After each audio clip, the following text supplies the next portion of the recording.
Hey hello, good morning বন্ধুরা, সকলকে স্বাগত জানাই আমার আরেকটা নতুন ভিডিওতে। উইকেন্ড ট্রিপ হোক বা একদিনের ছুটিতে হোক, আমরা বাঙালিদের সবথেকে প্রথম ঘুরতে যাওয়ার কথা মনে আসলেই আমাদের মাথায় পড়ে দীঘা। আজকের যা ফেব্রুয়ারি মাসের 2 তারিখ, আজকে এই ফেব্রুয়ারি মাসের 2 তারিখেই আমি চলছি প্রায় 7-8 বছর পরে ওই দীঘায় যাব।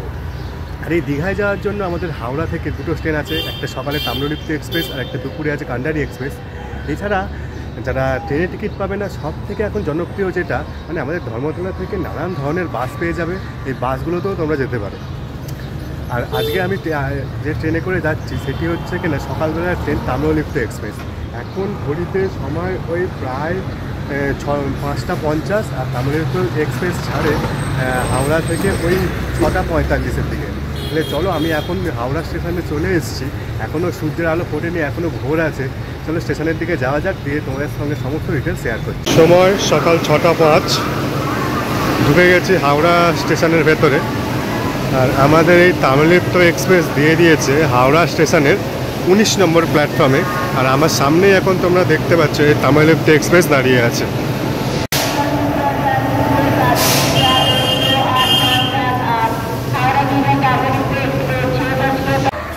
বন্ধুরা, ট্রেনে তো বললাম, আর ট্রেনের ব্যাপারে একটু বলে দিই।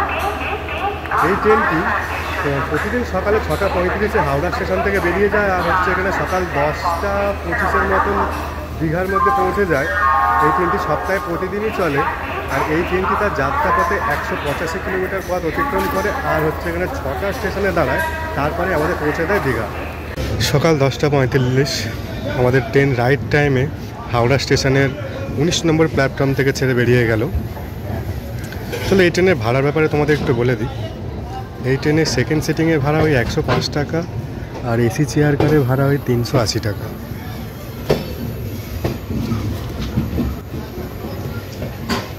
সময় ওই 6:50-এর মতন। তোমরা দেখছো এখনও পুরো চারিদিকে কুয়াশা।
হাওড়া থেকে বেরিয়ে আমাদের ট্রেন এই মুহূর্তে ঢুকছে দীঘা স্টেশনে।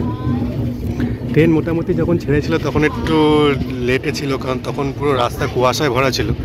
কিন্তু যখন এদিকে আসলো ট্রেন অনেকটাই লেট মেকআপ করে অবশেষে 10:10-এ আমাদের এই দীঘাতে ঢোকালো। ট্রেন একদম নির্ধারিত টাইমে আমাদের দীঘা স্টেশনে পৌঁছে দিল। দীঘাতে তো চলে আসলাম, কিন্তু এখানে কোনো হোটেল বুক নেই, তাই এখানে আসলে তো অবশ্যই একটা রাত্রে স্টে করব, হোটেলও নিতেই হবে। তাই দীঘা স্টেশন থেকে বেরোবো, বেরিয়ে মানে একটা নাম মানে অনলাইনে ভিডিও দেখেছিলাম একটা হোটেলের, এই ভিডিওর মানে হোটেলটা রিভিউ ভালো আছে। এখান থেকে বেরোবো, আর হোটেলটা আছে ওই অমরাবতী পার্কের একদম পিছনে। ওখানে যাই, হোটেলে চেক ইন করছি, তারপর তোমার সাথে দেখা হচ্ছে।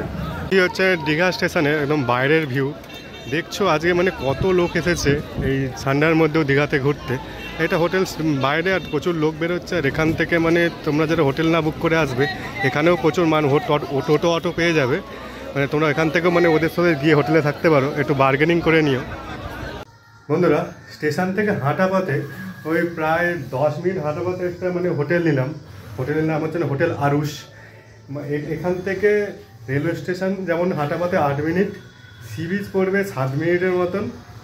চলো আমরা যে হোটেলটা নিয়েছি, হোটেলটার রুমটা তোমাদেরকে দেখিয়ে দিচ্ছি, আর এই হোটেলের মানে এক রাতের জন্য কত টাকা পড়ছে সেটাও তোমার সাথে শেয়ার করে দিচ্ছি। রুমে ঢুকে গেলাম, এটি হচ্ছে রুম। এই রুম ঢোকার সামনে এখানে বাথরুমটা আছে, আর এখানে একটা বড় বেড আছে, এখানে আরামসে 3 জন শুতে পারবে। এখানে এসি আছে, এখন যেহেতু ঠান্ডার সময় এসি লাগছে না। এখানে একটা ছোটো মতন চৌকি মতন আছে, এখানেও চাইলে তোমার ব্যাগ ট্যাগ রাখতে পারো। এখানে চেয়ার আছে, চেয়ারে বসতে পারো। আর এখানে একটা কাবার্ড মতন আছে, এখানে তোমরা তোমাদের লাগেজপত্র আনলে বা জামা পাওন এখানে রাখতে পারবে। আর এই হোটেলের সব থেকে একটা সুন্দর এখানে একটা ব্যালকনিটা পেয়ে গেছে, এই ব্যালকনি থেকে মানে পুরো চারিদিকটা দেখা যাচ্ছে। চলো তোমাদের এই হোটেলের একটু ভাড়াটা বলে দিই। এই হোটেলে 2 রকম প্যাকেজ আছে। শুধু যদি তোমরা এই হোটেলে স্টে করতে চাও তাহলে একটা আলাদা রকমের ভাড়া পড়বে, আর তোমরা যদি স্টের সঙ্গে ফুড ইনক্লুডিং করো তাহলে সেটা আলাদা খরচ পড়বে। এখানে আমাদের স্টে করতে গেলে পার নাইট 600 টাকা করে পড়ছে শুধু স্টে করার জন্য, খাওয়া দাওয়া নয়। আর তোমরা যদি খাওয়া দাওয়া ইনক্লুডিং করতে চাও তাহলে পার নাইট এখানে পার পার্সন 550 টাকা করে পড়বে।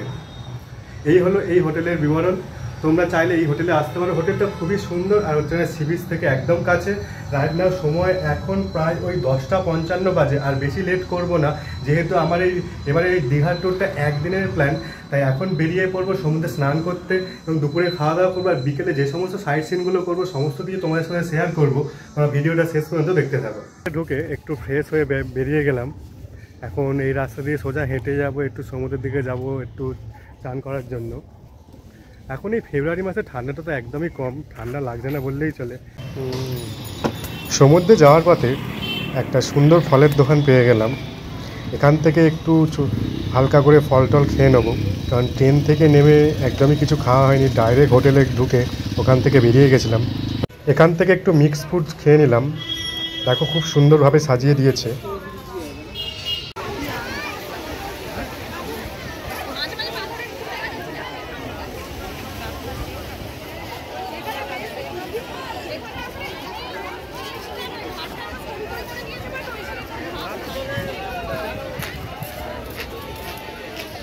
তাহলে বন্ধুরা চলে আসলাম সেই অতি পরিচিত বাগান Digha, new Digha sea beach. কিন্তু এখন দেখতে পাচ্ছ পুরো একদম সি বিচের সমুদ্র পুরো উত্তাল, কোনো মানুষ দূর পর্যন্ত দেখা যাচ্ছে, কোনো মানুষ এখানে স্নান করছে না। তাই এখানে আমিও লাভার দেখতে নিচ্ছি না, পুরো একদম পুরো জোয়ারের টাইম, জল দেখতে পুরো এই পাথরগুলো এসে পড়ছে। দেখা যাচ্ছে কোনো মানুষ নিচে নামেনি, সবাই এই ওপরেই বসে আছে।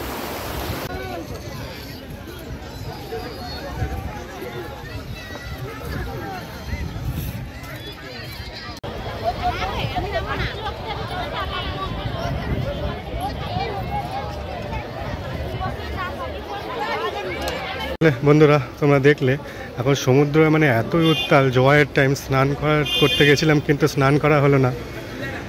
এখন বাজে প্রায় ওই ঘড়িতে 1:30টার মতন। এখন খুব খিদে পেয়ে গেছে। এই লাইন দিয়ে মানে হোটেল আছে, তোমরা চাইলে এখানে মানে খাওয়া দাওয়া করতে পারো। আর কেনাকাটার প্রচুর অপশান আছে, কেনাকাটা করতে পারো। এখানে বেশি টাইম নষ্ট করলাম না, কারণ আবার বিকালের দিকে সাইট সিনে যেতে হবে। বন্ধুরা স্নান তো করা হলো না, চলে আসলাম এখানে ভাটের হোটেলে। এখানে চিকেন থালি নিয়ে নিয়েছি।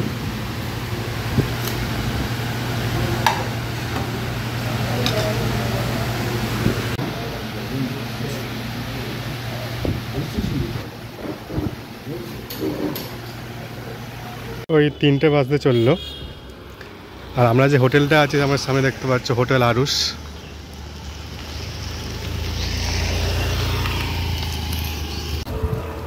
সময় 3টে বাজে, বেরিয়ে পড়লাম সাইট সিন করতে। এই একদিনে এসে মানে দীঘা স্নান করে আবার সাইট সিন করতে গেলে মানে কতটা রেস্ট হবে না। স্নান করে খাওয়া দাওয়া করে হোটেলে গেছিলাম। হোটেলে গিয়ে ওই 1 ঘন্টা 45 মিনিটের মতো রেস্ট নিলাম, নিয়ে আবার বেরিয়ে পড়লাম। এখন যাব উদয়পুর বিচ যাব, আর যদি সময় থাকে তালসারি যাব, সেগুলোও তোমাদেরকে দেখিয়ে দেবো। আর আমার পিছনে তোমরা দেখতে পাচ্ছ, এই পেছনে এটা পার্ক আছে।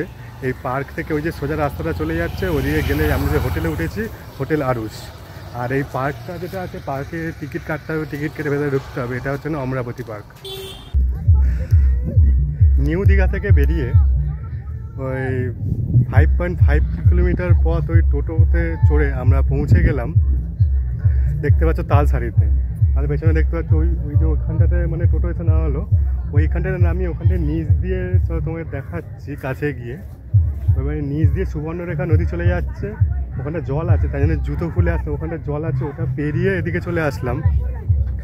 আর এদিকেই মানে আমরা যখন আগে এসেছিলাম দীঘায়, প্রায় 4 বছর আগে এসেছিলাম, এই জায়গাটাই যখন পুরো ঝাউ গাছে ভরা ছিল, আর ঝাউ গাছ পেরিয়েই ওপারটা গেলে সমুদ্র ছিল, কিন্তু এখন সমুদ্র মানে এত দূরে চলে গেছে, সমুদ্রটা আর এখান থেকে দেখা যাচ্ছে না। পুরো জায়গাটা পুরো চেঞ্জ হয়ে গেছে, কিন্তু ভালো লাগছে। আর এই জায়গাটা মানুষ বিশেষ করে ঘুরতে আসে, এই জায়গাটা লাল কাঁকড়া দেখতে পাওয়া যায়। কিন্তু ওইখানে যখন কাছে ছিলাম ওখানে দেখেছিলাম লাল কাঁকড়া, এখন অতটা দেখা যাচ্ছে না। জায়গাটা কিন্তু খুবই ভালো লাগছে। দেখো ওদিক থেকে কত মানুষ আসছে, আর এদিকে সূর্য এখন মানে অস্ত যাবে, এখন সময় বাকি আছে অনেক, এখন 3:45 মতন বাজে। এটা তোমরা দেখছো, এটা হচ্ছে মানে সুবর্ণরেখা নদী, আর এটা পের করে গেলেই সেই দূরে আছে সাগর, ওদিক থেকে মানে সমুদ্র আছে, ওদিক দিয়ে মানে আওয়াজ আসছে। কিন্তু এখন আর ওদিকে মানে হেঁটে যাওয়ার পরিস্থিতি নেই। এদিক থেকে তোমরা যে নৌকাগুলো দেখছো, এই নৌকাগুলোতে করে নিয়ে ওদিকে সমুদ্রের কাছে নিয়ে যাবে, ওখানে যেতে পার পার্সন 100 টাকা করে নেবে।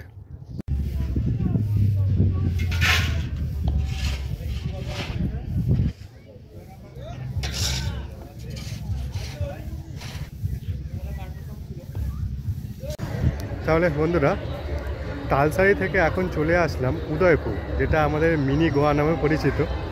তালসারিতে গেলে মানে তালসারিতে এখন আর তেমন কিছু দেখা নেই, তোমরা যদি তালসারিতে সমুদ্র দেখতে পাবে না। এখন চলে এসেছি উদয়পুর সি বিচে। আমার পেছনে দেখতে পাচ্ছ সব এবার টেন্ট মতন করা আছে, তোমরা চাইলে এখানেও বসে টাইম কাটাতে পারো। এখানে মানে মাছ ভাজা বিক্রি হচ্ছে, ওগুলো দেখবো, ওগুলো কিছু ট্রাই করার চেষ্টা করবো। নিচে নেমে আসলাম, এখন তোমরা দেখতে পাচ্ছ আমার সামনে, এটাই হচ্ছে সেই উদয়পুর সি বিচ। এখানে দেখতে সব নিচে মানে চেয়ার নিয়ে বসার জায়গা আছে, আর এখানে একটু খুলে ওইসব খাওয়া দাওয়া হয়। এই জায়গাটা ওইসব পারমিশন আছে, এখানে মানে বসে থেকে তোমরা মাছ ভাজা নাও আর সব খাও, খেতে খেতে টাইম আরামসে কেটে যাবে। আর এখানে সমুদ্রটা কাছেই আছে, এখানে তোমরা চানও করতে পারবে।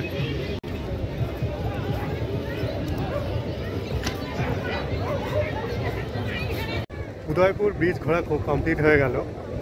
আর উদয়পুর বিচে তো মানে বন্ধুরা মিলে আসলে খুবই ভালো লাগবে, এই জায়গাটা একদম আলাদা মতন। আর পেছনে দেখতে পাচ্ছ তাতে চেয়ার মতন করে করা আছে, ওখানে সবাই এখনও কারোর প্রোগ্রাম চলছে, এখনও প্রোগ্রাম শেষ হয়নি। আর এখানে মানে সকাল থেকে বিকাল পর্যন্ত টোটালটাই প্রোগ্রাম চলে, তোমরা বুঝতেই পারছো কী প্রোগ্রাম বলছি। তাই জন্য ওদিকটা গেলাম না, ওদিকটা গিয়ে মানে ভিডিও একদম বানানো যাচ্ছে না, সব প্রোগ্রাম চলছে। আর ভাবলাম যে এখানে হয়তো একটু মাছ ভাজা ট্রাই করব, কিন্তু এখানে মানে সেই সকাল থেকে সমস্ত কিছু প্রোগ্রাম চলে বলে এখানে এখন তেমনভাবে আর মাছও পাওয়া যাচ্ছে না। যা মাছ দেখলাম প্রায় 1টা করে মাছ পড়ে আছে, সেগুলো মাছগুলো অতটা ভালোও নয়।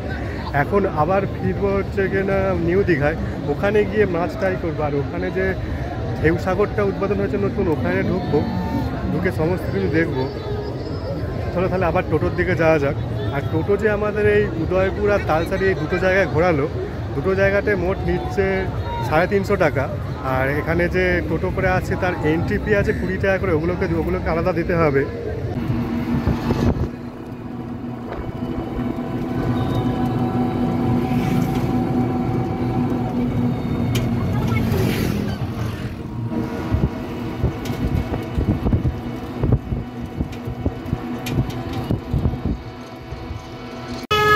চলে আসলাম ঢেউসাগর পার্কে একদম সামনে।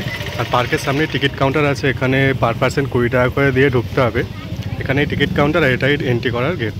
ঢেউসাগর পার্কের ভেতরে ঢুকে গেলাম। এখানে দেখছো পার্কে ঢুকেই প্রথমে টয় ট্রেন দাঁড়িয়ে আছে। আর এখানে এটা গেটটা খুব ভালো লাগছে, পাশে এদিকে 3টে জিরাফ আছে, এদিকে 3টে জিরাফ আছে।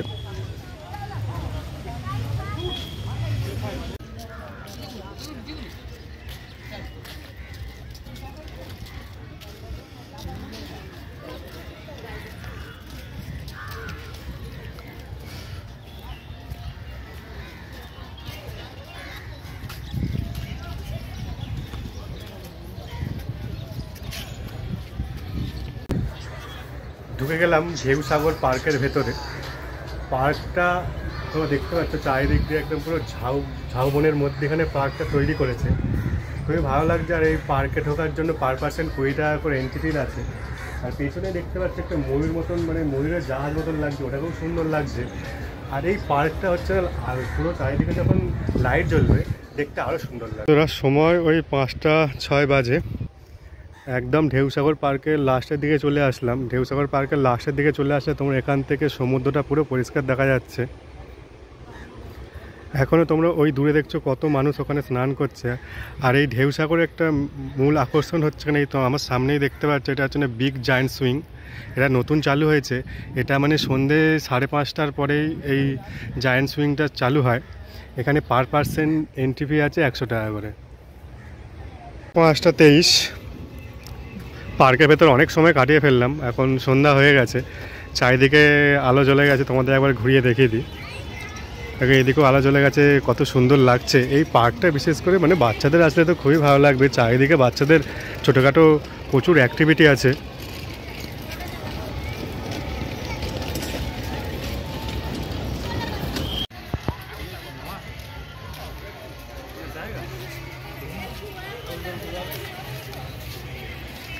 দিনের বেলা একরকম লাগছিল, আর যখন সন্ধ্যা হতেই চারিদিকে এই লাইটগুলো জ্বালিয়ে দিয়েছে, পার্কটা একটা অসাধারণ লাগছে। এখন মানে চারিদিকে দেখতে পাচ্ছ, চারিদিকে প্রচুর মানুষ এই লাইটের সাথে ছবি তোলার জন্য ব্যস্ত হয়ে পড়েছে। খুব সুন্দর লাগছে। তোমরা আসলে, দীঘায় আসলে অবশ্যই এই পার্কটা একবার এসো।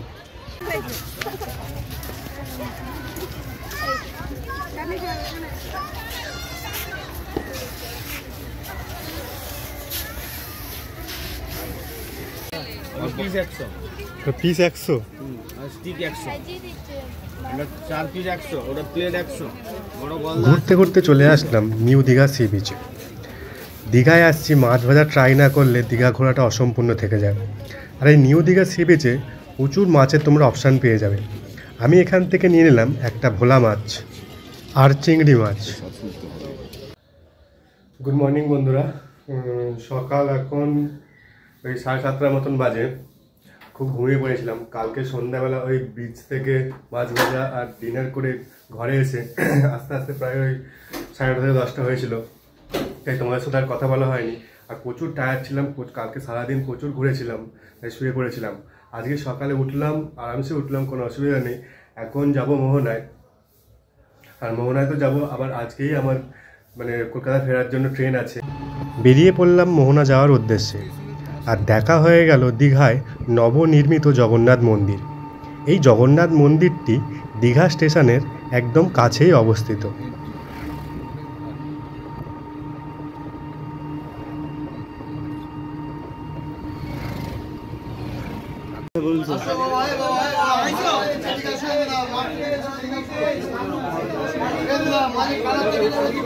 আরে ইলিশ বলো, ইলিশ বলো, ইলিশ বলো, ইলিশ বলো।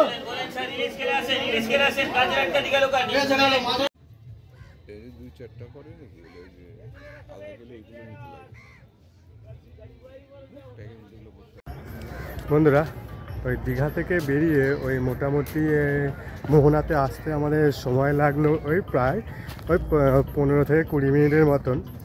আর দীঘা থেকে, নিউ দীঘা থেকে এই মোহনার ডিস্টেন্স হচ্ছে এখানে ওই প্রায় 5 কিলোমিটারের মতন। চলে আসলাম। এখন ঘড়িতে সময় ওই 8টার মতন বাজে। এখানে বললো যে 1 ঘন্টার মতন টাইম আছে এখানে ঘোরার জন্য। আর ওই মানে মোহনাতে আমাদের আসতে টোটোতে নিল 150 টাকা। আর এখানে মানে টোটো নিয়ে যে ঢুকবে তার জন্য এন্ট্রি ফি আছে 10 টাকা। আর এখানে আসার জন্য, আসার মেল কারণ এখানে যে এই আমার পেছনে দেখো ওই যে দূরে মানে প্রচুর মানুষ আছে, ওখানটাতে হচ্ছে না, ওখানে যাব।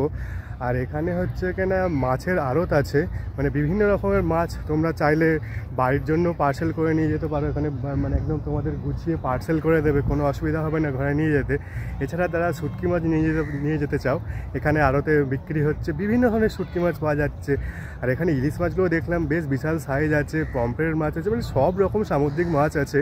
তোমরা চাইলে বাড়ির জন্যও নিয়ে যেতে পারো। এছাড়া তোমরা যারা চাইবে যে এই মোহনায় এসে মাছ কিনে মানে রান্না করবে, তোমরা মোহনায় এসে মাছ কিনতে পারো। মাছ কিনে এখানে যে সমস্ত হোটেলগুলো আছে ওখানে তোমরা দিলে তারা কিছু একটা টাকা নেবে, সেই টাকার বিনিময়ে তোমাদের পুরো মাছটা রেডি করে দেবে, একদম ফ্রেশ মাছ তোমরা খেতে পারবে। তাহলে চলো, ওই যে পেছনে দেখছো প্রচুর মানুষ দাঁড়িয়ে আছে, ওটাই হচ্ছে না মোহনা। ওদিকে হেঁটে হেঁটে যাবো, তাহলে ওদিকে যাওয়া যাক। এই মোহনা, এদিকে আছে সমুদ্রটা, আর এদিকটা দেখলে এদিকটা নদী। এইখানটাই হচ্ছে এখানে এই সমুদ্র আর নদী এসে মিলছে এই জায়গাটা।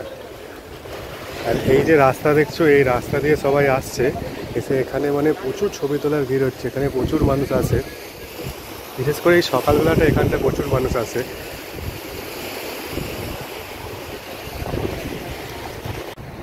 বন্ধুরা, মোহনা থেকে ঘুরে এখন চলে আসলাম ওল্ড দীঘাতে। এখন সময় প্রায় ওই 9:30 মতন বাজে। আজকেই আমাকে কলকাতায় ব্যাক করতে হবে, কিন্তু আজকে এখান থেকে ট্রেন ছিল ওই সকাল 10:35 দিকে, কিন্তু সেই ট্রেনটি এখন প্রচুর ডিলে আছে। সেই ট্রেনটি এই দীঘা থেকে ছাড়বে প্রায় দুপুর 2:30, তাই এখন প্রচুর সময় কাটাতে হবে আমাকে এখানে। ওই জন্য আমি চলে এসেছি এখানে ওল্ড দীঘাতে। এখানে দেখছো বড় বড় ঢেউ হচ্ছে, আর ওদিকে প্রচুর মানুষ স্নান করছে এই সকালবেলাতেই।